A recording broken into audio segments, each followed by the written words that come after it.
Hello students, today our topic is concept of resistance. So what is resistance and how is it connected to the current flowing through a wire? This we will be studying today. First of all, you know that all the wires, metallic wires, are good conductors of electricity. It means that there are free electrons in them, and those free electrons, if they are given some push, they tend to flow in a particular direction. But while their motion, they are not, the motion is not free motion, means there are some obstructions. Now what are the obstructions? When the charges tend to flow, tend to move in a particular direction, this we are going to discuss today, and those obstructions are the cause of another factor which is called resistance. So first of all, understand the meaning of resistance. The obstruction offered to the flow of current by a conductor. Every conductor offers some resistance, some obstruction to the flow of current through it. Whether it is a very good conductor like a copper wire or a silver wire, every conductor offers obstruction, and that obstruction is called resistance.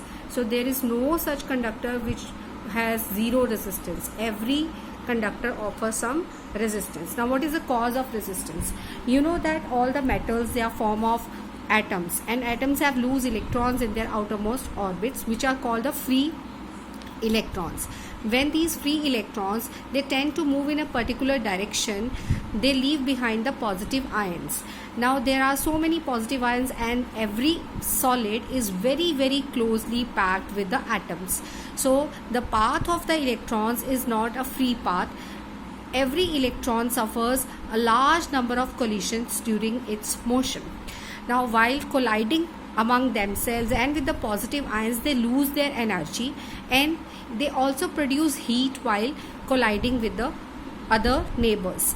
Now this is the cause of resistance. This type of collision in which an electron loses its energy, and again it has to gain energy from the source, like the source is cell, which is pushing the electrons in a particular direction.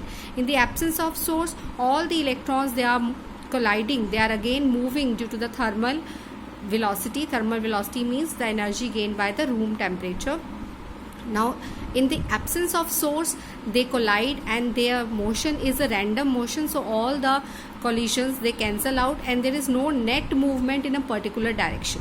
But in the presence of a source of potential difference, every wire gets connected with a source like this. See the diagram. Positive of the battery is connected to one end of the wire, negative of the battery is connected to the other end of the wire. Due to the negative plate of the battery or the source, the negatively charged electrons, they get drifted towards the positive of the battery because they get repulsive force from the negative side. So we say that the current is constituted in the metallic wire from negative to the positive direction, but this current is called electronic current.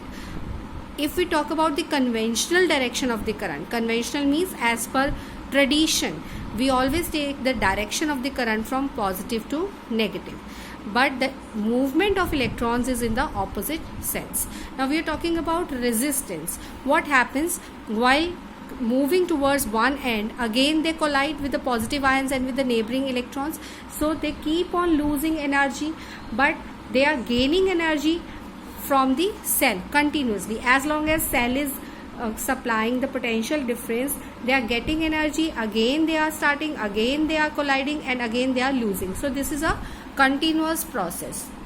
So as a whole, the electrons in the bulk, they move with a continuously increasing speed, but there is an overall drift of the electron towards the positive terminal.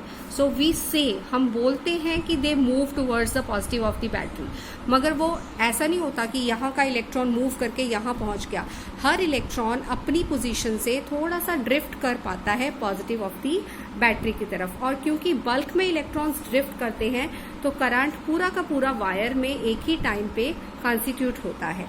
So and the obstruction offered by the wire is called resistance. And what is the cause of resistance? अगर आपसे one word answer, 1 mark answer में पूछा जाए what is the cause of resistance, so you will say the collisions among the electrons and the positive ions while moving from one end of the wire to the other is the cause of resistance. Clear? Now the next thing is Ohm's law. Ohm's law was given by a German scientist, George Simon Ohm. Now what is Ohm's law? First of all बच्चों, we have to learn the statement of the Ohm's law as such. We cannot change anything in the statement. Every law you have to learn as such. You cannot change the facts, so you cannot change the statement of the law. According to this law, if we supply some potential difference to a wire or a conductor, then the current, we know that whenever we connect a wire to a potential difference source, the current starts flowing, the charges starts flowing. Now, according to Ohms, the current which is constituted in the wire due to the potential difference of the source, that current is directly proportional to the potential difference applied across its end. I repeat, if I current flows in a conductor, according to Ohm's law, the current flowing in a conductor is directly proportional to the potential difference applied across its end. And who is applying the potential difference? The source, the battery, right? So how much is the potential? If potential is V, I is the current, then according to Ohm's law, I will be proportional to V. Second thing Ohm's law is telling us that provided the physical condition and the temperature of the conductor remains same, it means that Ohm's law is valid till the physical conditions of the wire and the temperature of the wire is not changed. So this is a must condition which should be written along with the Ohm's law, otherwise you will not get marks. Now let us write the mathematical form of Ohm's law. Let us discuss the mathematical form. I is proportional to V. Now is it clear? You should not write V proportional to I, right? I is proportional to V in the Ohm's law, or I can say V upon I is a constant. Actually, let me explain why I am telling कि you should not write V upon V proportional to I. If I write V proportional to I, mathematically the things will be similar. I proportional to V or V proportional to I, the things are similar. But in the Ohm's law, we have to write I proportional to V because it has some significance. It means that I depends upon V.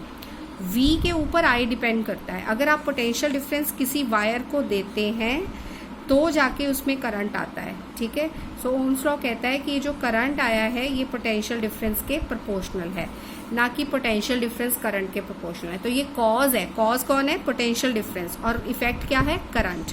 तो current तभी आएगा जब potential difference होगा. So that's why we should write it like this. ये this will be wrong. Second thing, जब हमने इसमें constant introduce करना after removing the sign of proportionality, now the nature of constant is such that it is introduce to the I side of the equation. So that constant is R, right? So some books write like this, V is equal to IR, but you should not write like this, it will be crossed out. So you can say V is equals to IR, or I upon V is proportional to a constant like written in your books, or I upon V is equal to R. This constant is equal to R. Now this constant, sorry, V upon I,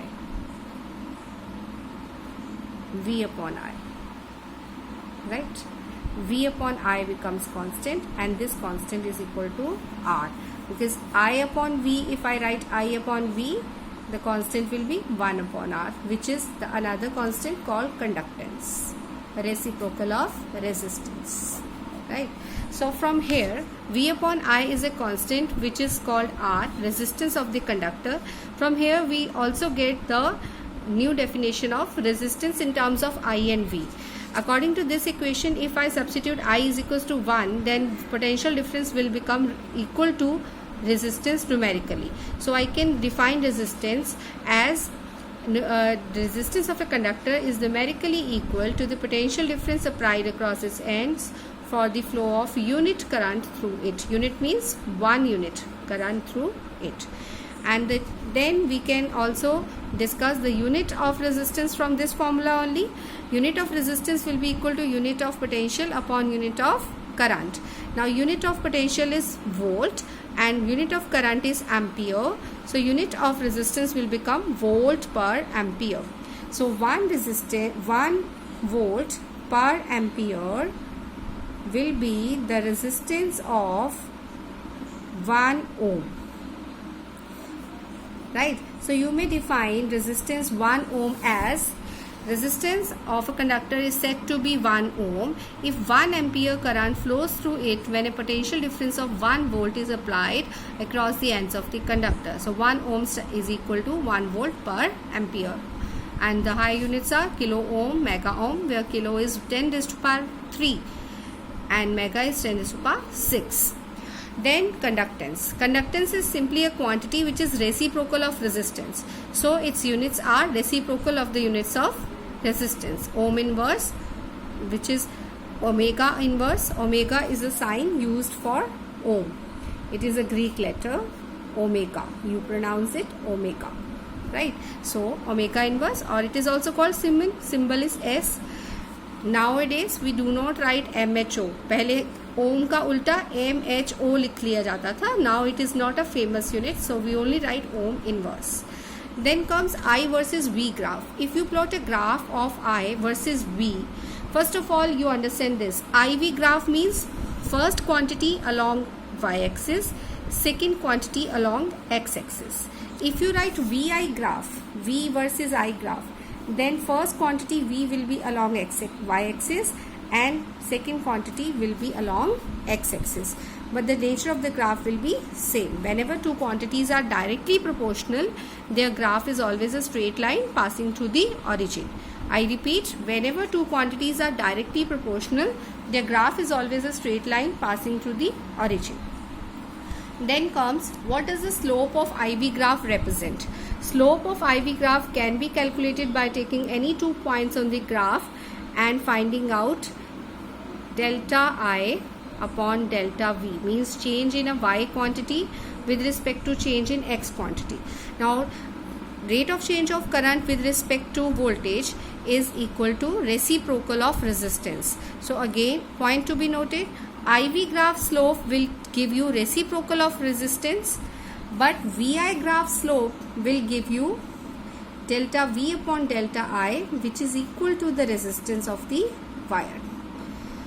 So very carefully you have to answer such questions which are graph based. VI graph slope will give you resistance, IV graph slope will give you conductance, reciprocal of resistance. Then another 1 mark question is limitation of Ohm's law. If it is asked what is limitation of Ohm's law, then the boundary condition of the Ohm's law is the limitation also. What is the boundary condition? This is the boundary condition, that the physical condition of temperature and physical conditions of temperature, pressure, etc. of the conductor should remain constant. So write it down. This is also called boundary condition of the Ohm's law, and this is only the limitation, that Ohm's law is obeyed only when the temperature of the conductor remains constant. Your next topic in the books is experimental verification. As long as lockdown is there, we are not doing this because ICSE syllabus also in the reduced syllabus this topic is deleted. So next topic follows VI graph. We have just discussed VI graph. Its slopes tells us resistance, right? So next topic, coming to next topic is ohmic and non-ohmic resistors. Ohmic resistors are those resistors which obey Ohm's law, and all the metals are good examples of ohmic resistors.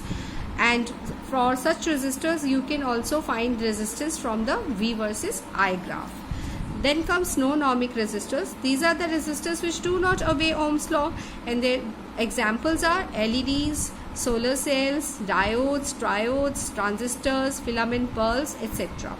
And for such a resistance, because Ohm's law is not followed, if the graph of V versus I for non-ohmic resistors is seen, then it is never a straight line. It may be any kind of curve, but it will never be a straight line. And for such resistor, if you want to find out resistance, then you have to calculate the resistance from the tangent, slope of the tangent of the graph at a particular point. Then in your books given the distinction between ohmic and non-ohmic. So very first distinction is these obey Ohm's law, these do not obey. Their graph is a straight line passing through the origin. Their graph may not be a straight line. It is not a straight line. It may not pass through the origin. And the slope of the graph gives us resistance, and the slope of the graph is same for all the values of V versus I. But for such non-ohmic resistors, at different positions of the graph you get different slopes, because you get different tangents. Like here you can draw different tangent, so its slope has changed as compared to the slope of this tangent, right? And then examples are there. So that's it with the resistance and Ohm's law. Thank you so much.